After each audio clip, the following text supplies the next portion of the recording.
Bonjour à toutes et à tous. Je vais vous présenter dans cette petite vidéo la correction de la fiche 3 et le travail que je vais vous donner jeudi, vendredi, enfin je ne sais pas quel jour vous allez regarder cette vidéo, peu importe, ça sera à me rendre pour le début de la semaine prochaine, donc vous avez le temps de vous organiser. Ici, donc, correction de cette fiche, vous pouvez voir comment l'Église est organisée.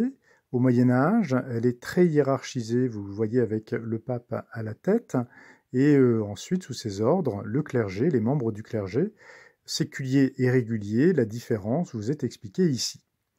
La prière des moines, du clergé régulier, est très importante au Moyen-Âge.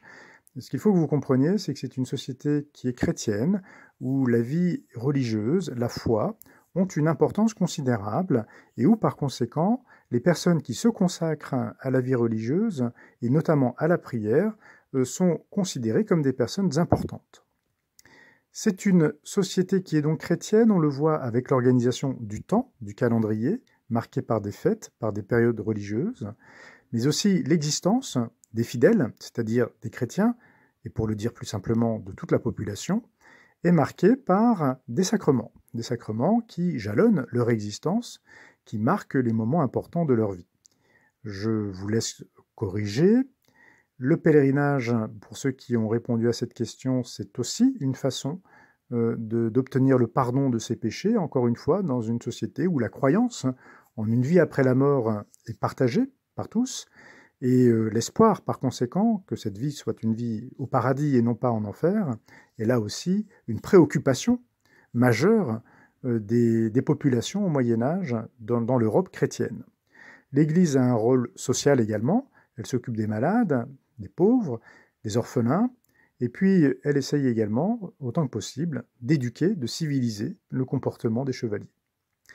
Elle supporte de moins en revanche, les déviances, les croyances qui ne sont pas conformes à ce qu'elle enseigne. C'est ce qu'on appelle les hérésies, et ces hérésies sont persécutées tout au long du Moyen-Âge.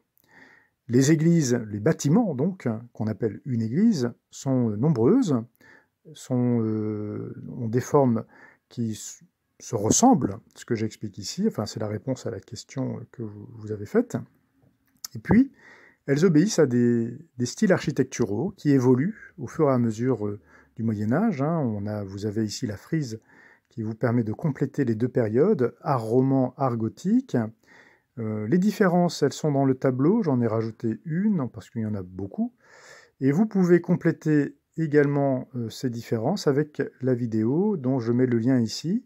Vous pouvez ainsi compléter vos connaissances, enfin, du moins votre compréhension de l'architecture des églises.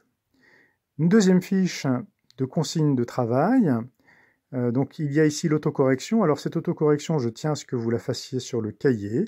Le cahier reste notre outil principal. Je les ramasse lorsque nous reprendrons les cours. Le travail sera évalué. Alors pas forcément l'exactitude des réponses, mais le fait d'avoir régulièrement inscrit, corrigé vos questions, d'abord que vous les avez faites, ensuite que vous les avez corrigées.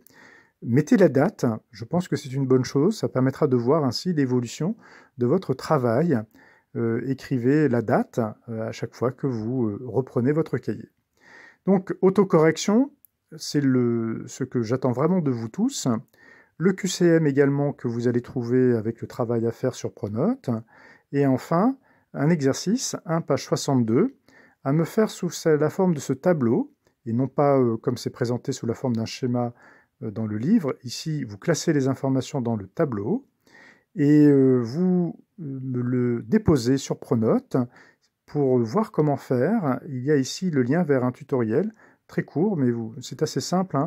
Moi, je vais mettre ça en travail et vous aurez plus qu'à déposer dans votre espace élève.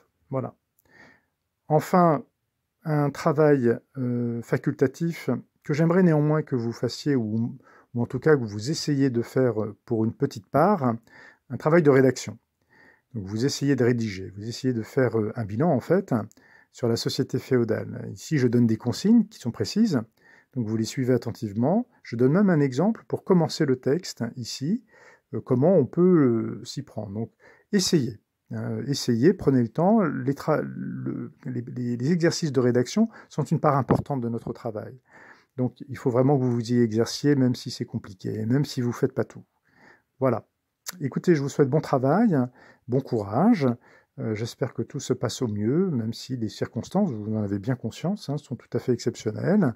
Mais il est important que nous continuions à travailler, encore une fois, selon le rythme qui vous est le plus facile.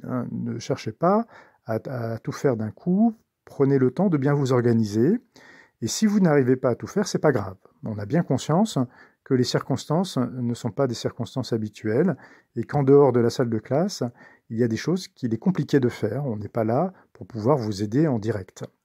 Donc on va pouvoir peut-être mettre en place une classe virtuelle, j'y réfléchis, je suis en train d'y travailler, mais pour l'instant, suivez les recommandations que je vous donne.